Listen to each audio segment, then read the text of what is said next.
এর 37 নম্বর পর্ব নিয়ে আমরা আলোচনা করব এখন।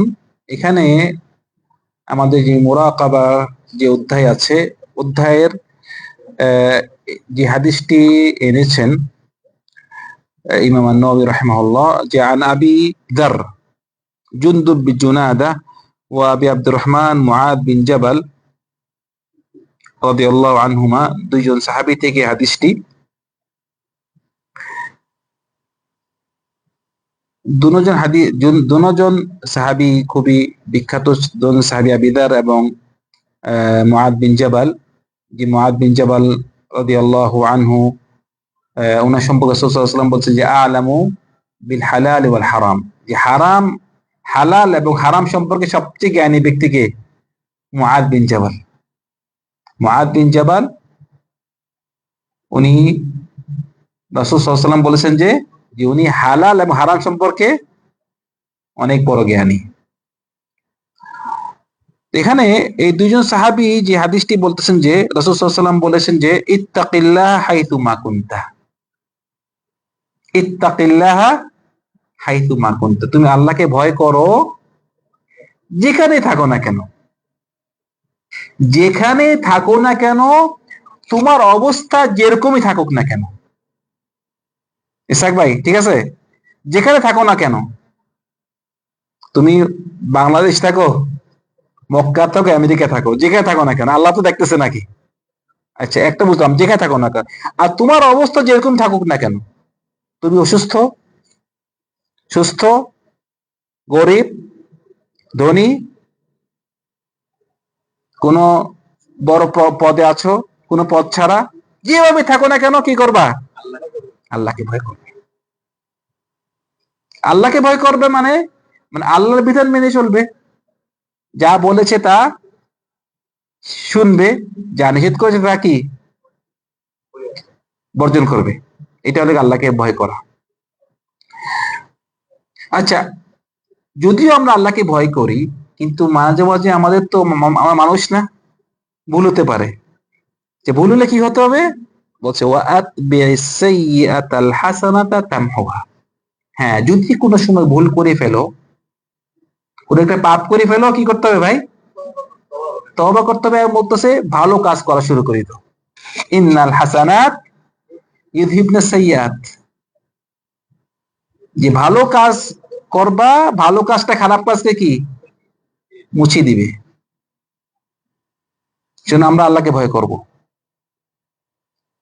এই কথা বলার মানে মানে না দেখে অনেক ভাইরা দেখা যায় যে নিজের পরিবারের কাছে থাকলে ঠিক থাকে, বাইরে গেছে একটু ওদিকে দিয়ে চলে যায়। এর মনে রাখবেন যে আল্লাহ তো আমাকে দেখতেছে, যে আল্লাহ আমেরিকাতে আছে, ওই এলাকা মক্কাতে, ওই আল্লাহ আল্লাহ বাংলাদেশে, সবখানে কি আছে। সেজন্য একজন আল্লাহর ওলিকে যখন একজন ভাই বলল যে আমাকে কিছু ওসিয়ত করেন, উনি কি বলেছে যে তুমি যদি আল্লাহ পাপ করতে চাও, এমন জায়গায় যাইও যে আল্লাহ তোমাকে দেখে না। বলছে এটা কিভাবে হয়? কোন জায়গা আছে আল্লাহ দেখে না? বলছে কিভাবে তুমি মানে মানে বলতেছে তুমি কিভাবে পাপ করবা এমন জায়গাতে যে আল্লাহ তোমাকে দেখতেছে? অথবা বলছে যদি তুমি এমন জায়গায় যাবা যে যেটা এমন জায়গায় যাবা যেখানে যেখানে আল্লাহ জমিন না। বলছে এটা কিভাবে হয়? সব তো আল্লাহ জমিন, আল্লাহ জমিনে থাকবা, আল্লাহর পাপও করবা। তো সেজন্য ভাইরা এটা মনে রাখতে হবে যে যে কোনো জায়গায় যান, যে কোনো অবস্থায় থাকেন, আল্লাহকে ভয় করতে হবে। এবং পাপ হয়ে গিয়েছে, কি করতে হবে? তওবা করতে হবে, সাথে সাথে ভালো কাজ করতে হবে। মানে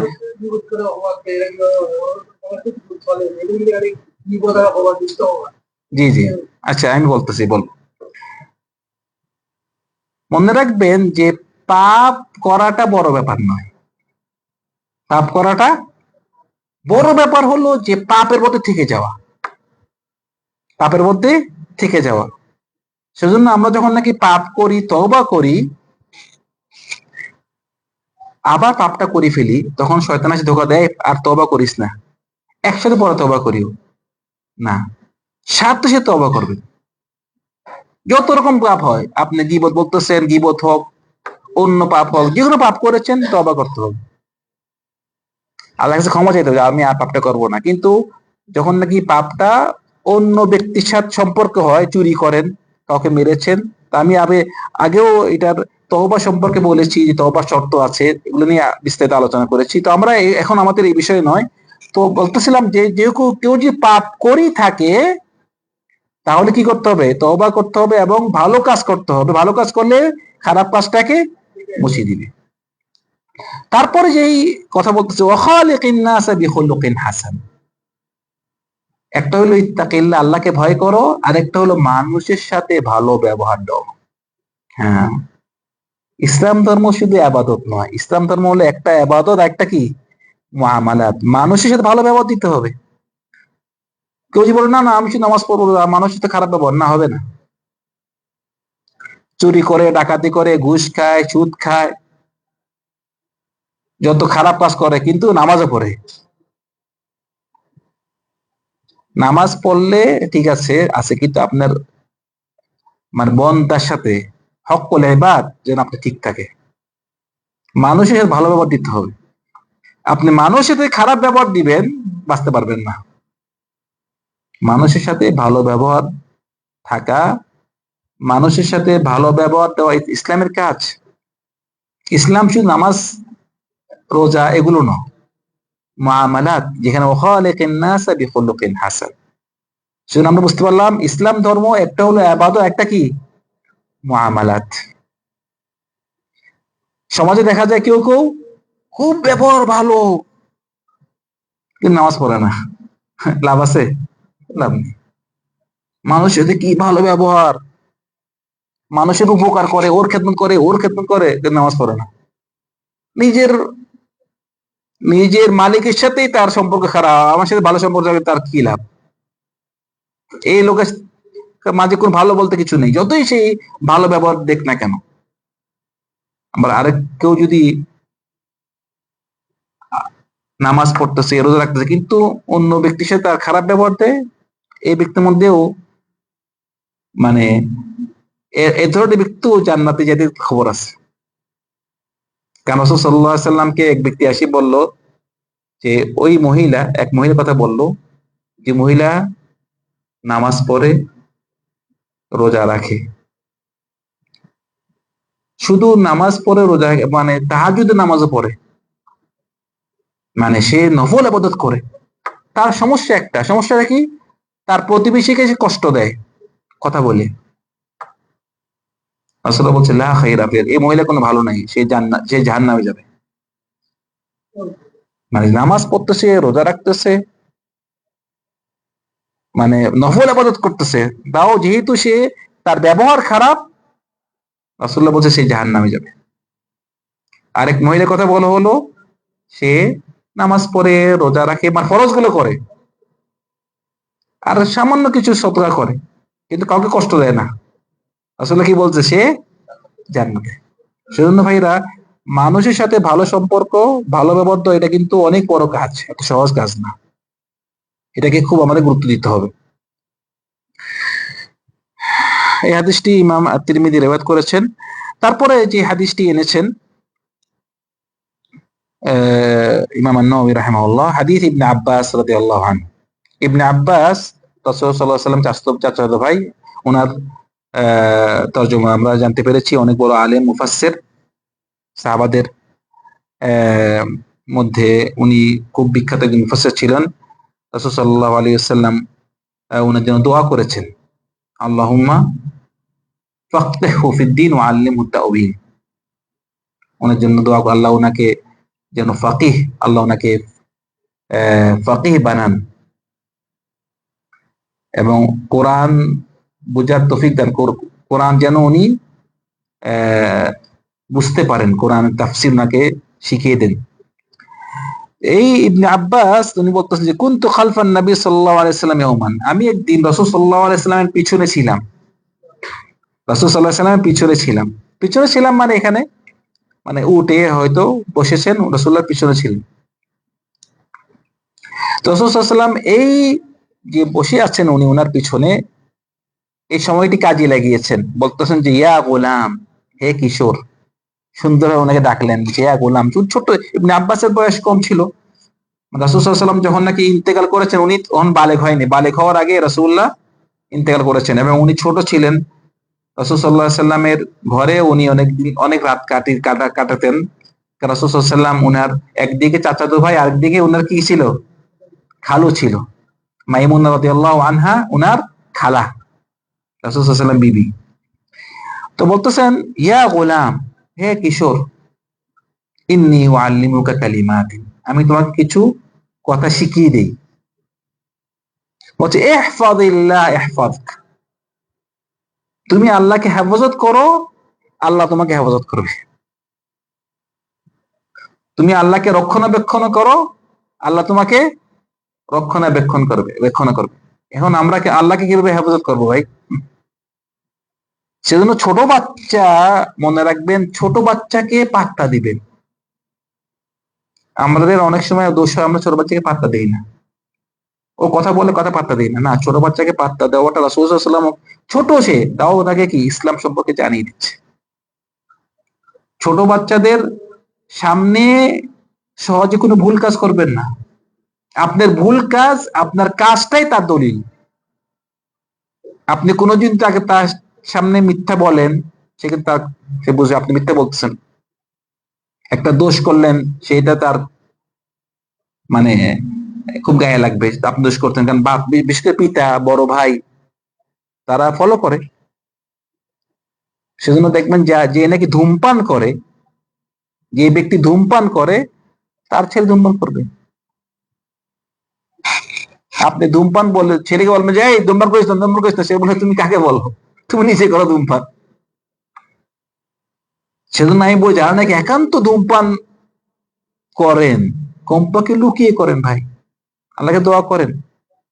কিন্তু আপনার ছেলের সাথে ধূমপান করতেছেন, আপনার ছেলেকে কি তার বিয়ে দিবেন? তো ছোট বাচ্চাদেরকেও প্রতি আমরা নসিহতের ব্যাপারে ছোট বাচ্চাদেরকে নসিহত করব। এই ছোট বাচ্চাকে উনি কি বলতেছে, তুমি আল্লাহকে হেফাজত করো, আল্লাহ তোমাকে হেফাজত করবে। আল্লাহকে হেফাজত করা অর্থ হলো যে আল্লাহর দ্বীনকে হেফাজত করা, আল্লাহর হুকুম আহকাম মেনে চলা, আল্লাহ যা যা অর্ডার করেছে তা শোনা, যা নিষেধ করেছে তা কি বর্জন করা, এটাই আল্লাহকে হেফাজত করা। বলছে ইহফাজিল্লাহ, আল্লাহকে আপনি হেফাজত করবেন, আল্লাহ আপনাকে হেফাজত করবে। ইহফাজিল্লাহ তাজিদহু তুজাহাক, তুমি আল্লাহকে হেফাজত করবে, আল্লাহ তোমার সামনে থাকবে। আর চিন্তা কি ভাই, আল্লাহ আপনার সামনে থাকবে, সামনে আছে, আল্লাহ আপনার সাথে আছে। যারা ইমানদার, আল্লাহর ওলি, অবশ্যই আল্লাহ তার সাথে, মানে আলা ইন্না আউলিয়া আল্লাহ লা খাউফুন আলাইহিম ওয়া লাহুম ইয়াহজানুন আল্লাযীনা আমানু ওয়া কানু ইয়াত্তাকুন। আল্লাহর ওলি, আল্লাহর ওলি কে? হ্যাঁ, যে নাকি মুমিন, আল্লাহর উপর ঈমান এনেছে এবং আল্লাহকে ভয় করে, সেই আল্লাহর ওলি। মানে অনেক বাকি যে প্রশ্ন করে, আপনি কি আল্লাহর ওলি? না, আমি আল্লাহর ওলি না। আশ্চর্য করবার, কেন আপনি আল্লাহর ওলি হবেন না? কেন আপনি আল্লাহকে ভয় করেন না? হ্যাঁ, ভয় করি। তো আপনি যদি আল্লাহকে ভয় করে থাকেন, আল্লাহর প্রতি ঈমান আনি থাকে, তাহলে আপনি আল্লাহর ওলি, আল্লাহই বলতেছে। সেজন্য নিজেদেরকে এত ছোট মনে করবেন না, আপনি আল্লাহর ওলি হইতে পারবেন। আল্লাহকে ভয় করুন। হ্যাঁ, আমরা এই কথা বলতেছি। সেজন্য আল্লাহর ওলি হতে হলে শর্ত দুইটা, আল্লাযীনা আমানু ওয়া কানু ইয়াত্তাকুন। আল্লাহ বলছে আলা ইন্না আউলিয়া আল্লাহ, কে আউলিয়া আল্লাহ? আল্লাযীনা আমানু ওয়া কানু ইয়াত্তাকুন, আল্লাহর উপর ঈমান আনা, আল্লাহকে ভয় করা, বাস, আপনি আল্লাহর ওলি হইতে পারবেন। তো বলতেছে কেউ যদি আল্লাহকে ভয় করে, আল্লাহর কে হেফাজত করে, আল্লাহর কথা মেনে চলে, তখন আল্লাহ তার সামনে থাকবে। তারপর বলতেছে ইযা সাআলতা ফাসআলিল্লাহ, তুমি যদি চাও, কাতে চাবা? আল্লাহ থেকে চাবা। ওয়া ইযা ইসতাআনতা ফাসতাইন বিল্লাহ, এবং যদি তুমি সাহায্য চাও, কাতে সাহায্য চাবা? আল্লাহ সুবহানাহু ওয়া তাআলাকে সাহায্য চাবা। সেজন্য আমরা চাইতে হবে আল্লাহর কাছে, সাহায্য চাইতে হবে আল্লাহর কাছে।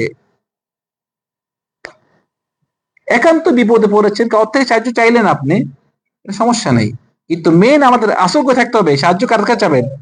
আল্লাহর কাছে। সেই সাহায্যটা আবার বলেছিলাম যে সাহায্যটা যদি গায়েবী সাহায্য হয়,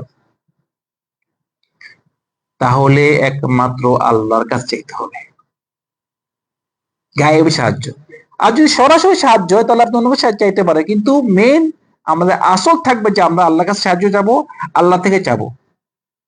আপনি এখন একটা জিনিস আলগাচ্ছেন, এসি আলগাচ্ছেন, আলগাতে পারতেছেন না, ভাই একটু ধরেন তো ভাই, সাহায্য চাচ্ছেন না, এটা তো সমস্যা আছে, সমস্যা নেই। কিন্তু আপনি জাহাজ ডুবে যাচ্ছে আপনার, প্লেন এরকম করতেছে, প্লেন পড়ে যেতে পারে, বলতেছেন আব্দুল কাদের জিলানি বাঁচাও আমাকে, এটা গায়েবী সাহায্য, এটা চাইতে হবে আল্লাহর কাছে। সরাসরি সাহায্যটা যদি অন্য ব্যক্তি পারে তাতে সাহায্য চাইতে পারে, কিন্তু গায়েবী সাহায্য এটা আল্লাহ ছাড়া কাউকে চাইতে চাওয়া যাবে? এইটাই তো শিরক, এইটাই তো শিরক। এটা নিয়ে আমি বিস্তারিত আরো আলোচনা করেছি আমাদের আকিদার আকিদার যখন আকিদা পড়ে এসে, তখন মোটামুটি সাহায্যটা বলতেছে যে তুমি সাহায্য চাও, কার কাছে চাবে সাহায্য? আল্লাহ সুবহানাহু ওয়া তাআলা সাহায্য চাবে। বলতেছে ওয়ালাম আন্নাল উম্মাতা লাউ ইজতামাআত আলা আন ইয়ানফাউকা বিশাইইন লাম ইয়ানফাউকা ইল্লা বিশাইইন ক্বাদ কাতাবাহু আল্লাহু লাক। তুমি মনে রাখবে, যদি এই পৃথিবীর সবাই একসাথে হয়ে যায়, তোমাকে কোনো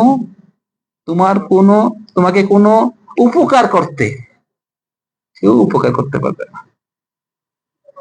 যদি আল্লাহ যা লেখছে সত্যকে উপকার করবে তোমার, এর থেকে বেশি উপকার করতে পারবে? পারবে না। এটা ঈমান, এটা হচ্ছে আমাদের ঈমান। সবাই, পৃথিবীর সবাই একসাথে হয়ে গেলে আপনাকে কোনো উপকার করতে যাচ্ছে, পারবে? পারবে না। একমাত্র আল্লাহ যা লেখছে তাই হবে। ওয়াইন ইজতামাউ আলা আন ইয়াদুররুকা বিশাইইন লাম ইয়াদুররুক ইল্লা বিশাইইন ক্বাদ কাতাবাহু আল্লাহু আলাইক। যদি সবাই একসাথে হয় তোমাকে কোনো ক্ষতি করতে চায়, কোনো ক্ষতি করতে পারবে না। একমাত্র যা লিখেছে আল্লাহ তাই হবে, এটা ঈমান।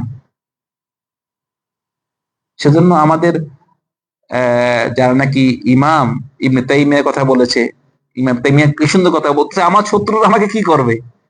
আমার জান্নাত হলো আমার অন্তরে। আর শত্রুরা কি করতে পারবে আমাকে? বলছে হয় আমাকে আটকিয়ে রাখবে, জেলে রাখবে, জেলে তো আরো ভালো, আমি আল্লাহর ইবাদত করব, অবসর কোনো কাজ নাই। হ্যাঁ, আজ আমার দেশ থেকে বের করে দেয়, তাহলে এটা ভ্রমণ সফর করবো, আমি সফর। বলছে হাফসি খালওয়া, এবং দেশ থেকে বের করে দিলে কি হবে? আমি সফর করব। আর যদি ওয়াকাতলি শাহ, যদি আমাকে মেরে ফেলে তো আমি শহীদ, তাহলে সমস্যা কি? আমার জান্নাত তো আমার অন্তরে আছে নাকি? জান্নাতটা কি অন্তরে আছে।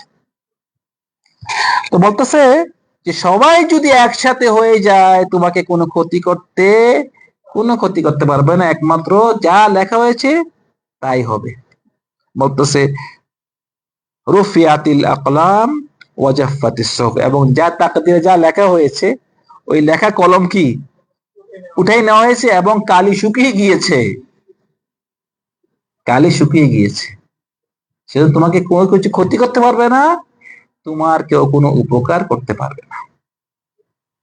এই হাদিসের বাকিটাই আরেকখানে, বাকি অংশটা আরেক রকম করে আছে, ইহফাজিল্লাহ তাজিদহু আমামাক, মানে তুমি আল্লাহকে হেফাজত করলে আল্লাহ তোমার সামনে থাকবে।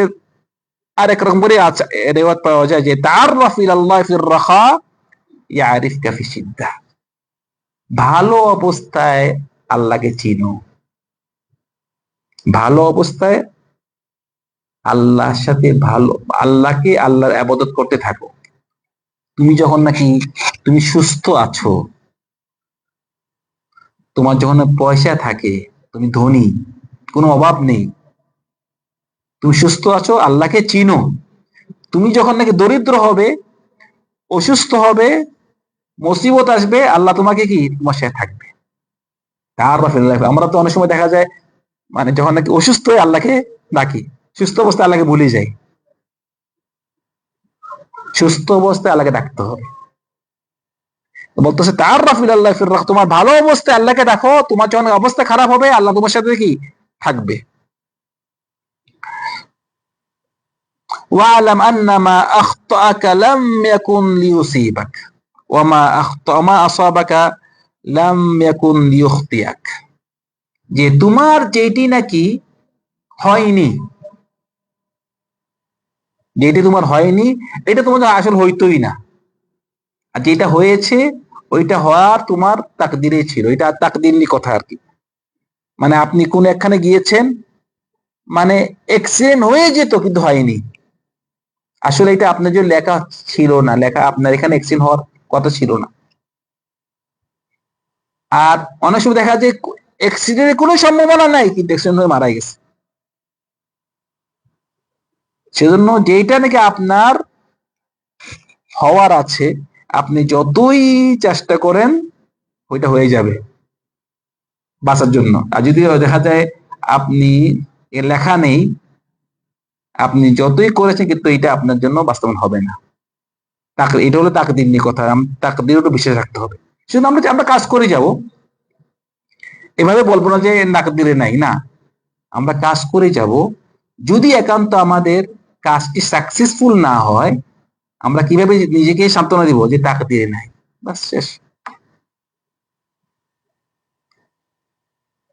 কেউ চেষ্টা করতেছেন সৌদি আরবে আসবেন, বাংলাদেশ থেকে অনেক চেষ্টা করেছেন, পরেতে আসতে পারলেন না, তখন বলবেন যে তার টাকা দিয়ে ছিল না, বাস সান্ত্বনা দেন। সেজন্য যারা নাকি মুসলিম, খাঁটি মুসলিম, তারা কোনো সময় আত্মহত্যা করে না। যতই মুসিবত এসেছে তাকদীরে ছিল, বাস শেষ। কিন্তু যারা নাকি যাদের মধ্যে ইসলামিক জ্ঞান নেই, হয় ফাসিক অথবা কাফের, কিচ্ছু হইলে আত্মহত্যা, ব্যবসা লস হয়েছে আত্মহত্যা, পরীক্ষা ফেল আত্মহত্যা, কারণ সে তাকদীরে তার বিশ্বাস নেই। তাই বলতেছে ওয়ালাম আন্নান নাসরা মা'আস সবর, মনে রাখবে যে সবরের সাথে সাথে কি জয় আছে, সবরের সাথে সাথেই আপনার জয়, আপনার বিজয় আছে সবরের সাথে। এবং ওয়ান্নাল ফারাজা মা'আল কারব, কষ্টর পরেই কি আছে, শান্তি আছে, কষ্টের সাথেই পরে শান্তি। ওয়ান্না মা'আল উসরি ইউসরা, যে কঠিনের পরে সহজ অবই, কঠিনের পরে কি অবশ্যই সহজ। মানে দুনিয়া সিস্টেম হলো যে লাকাদ খালাকনাল ইনসানা ফি কাবাদ, শুধু দুঃখের না, সুখ দুঃখ নিয়েই, দুঃখের পর অবশ্যই সুখ আছে, এবং সুখটাই বেশি, সুখটাই বেশি। যে সূরাতুল শারহে বলছে কি ফাইন্না মা'আল উসরি ইউসরা, ইন্না মা'আল উসরি ইউসরা। অসর কবার বলা হয়েছে, কয়বার অসর বলা হয়েছে, বলছে ফাইন্না মা'আল উসরি ইউসরা, ইন্না মা'আল উসরি ইউসরা। তো এখানে অসর আর ইউসর, অসর অর্থ হলো কঠিন, আর ইউসর অর্থ হলো কি সহজ। বলছে কঠিনের সাথে সহজ আছে, আবার কঠিনের সাথে সহজ আছে। তো এখানে বলতেছে কঠিন হলো একটা, আর সহজ হলো দুইটা। বলছে অবশ্যই দুইটা সহজ, একটা কঠিনকে কি পরাজয় করবে। কারণ আল উসর আরবিতে আপনারা যদি আপনি গ্রামার জানেন, একটাকে বলে মাআরিফা, একটাকে বলে নাকেরা। যখন আল উসর আলিফ লাম আসছে, তখন বোঝা গেছে একটা, মানে এই অসরটা ওই অসর একই। ফাইন্না মাআল উসরি আলিফ লাম আছে, আবার ইন্না মাআল উসরি দুনোখানে আলিফ লাম আছে, বুঝছেন? আলিফ লাম মানে নির্ধারিত করা, মানে আপনি যদি বলেন কালাম, কালাম মানে কি কলম, কিন্তু আল কলাম নির্ধারিত করা হয়, মাআরিফা হয়ে যায় নির্ধারিত আলিফ লাম আসলে, কিন্তু কলাম নির্ধারিত শব্দ। তো বলতেছে ফাইন্না মাআল উসরি, মানে এই দুঃখ, এই দুঃখটার সাথে কি আছে, সুখ আছে। আচ্ছা, একটা সুখ দুঃখ একটা, ঠিক আছে না? আবার বলছে ইন্না মাআল উসরি ইউসরা, আবার ওই আগের দুঃখটার সাথে আবার কি সুখ আছে। তো বুঝা গেছে দুইটা সুখ একটা দুঃখ, বলতে দুইটা সুখ একটা দুঃখকে পরাজয় অবশ্যই করবে। আপনি যারা গ্রামার বুঝছেন বুঝতে পারবেন আমার কথাটা, মানে দুইটা সুখ একটা দুঃখ, দুইটা সুখ একটা দুঃখ। তো এই ছিল আরেকটি হাদিস, ইবনে আব্বাস রাদিয়াল্লাহু আনহুমার হাদিস, যে এখানে নাকি আমরা বুঝতে পারলাম মুরাকাবা, যে আমরা যদি আল্লাহকে ভয় করি, আমরা আল্লাহর দ্বীন মেনে চলি, আল্লাহ সুবহানাহু ওয়া তাআলা আমাদের সাথে থাকবেন। এটা হলো মুরাকাবার দলিল। আমরা আমাদের অন্তর রাখবো যে আমরা আল্লাহকে ভয় করব, এবং আল্লাহ আমাদের অবস্থা যখন ভালো থাকবে তখন আমরা আল্লাহর সাথে যদি থাকি, আল্লাহ আমাদেরকে, আমাদের অবস্থা যখন খারাপ থাকবে আল্লাহ আমাদের সাথে থাকবেন। তো এইসব নিয়ে আমরা আলোচনা করলাম। আল্লাহ সুবহানাহু ওয়া তাআলা আমাদের সবাইকে আমরা যা শুনেছি তা আমল করার তৌফিক দান করুন। সাল্লাল্লাহু আলা সাইয়্যিদিনা মুহাম্মদ ওয়া আলা আলিহি ওয়া সাহবিহি আজমাইন। আসসালামু আলাইকুম ওয়া রাহমাতুল্লাহি ওয়া বারাকাতুহু।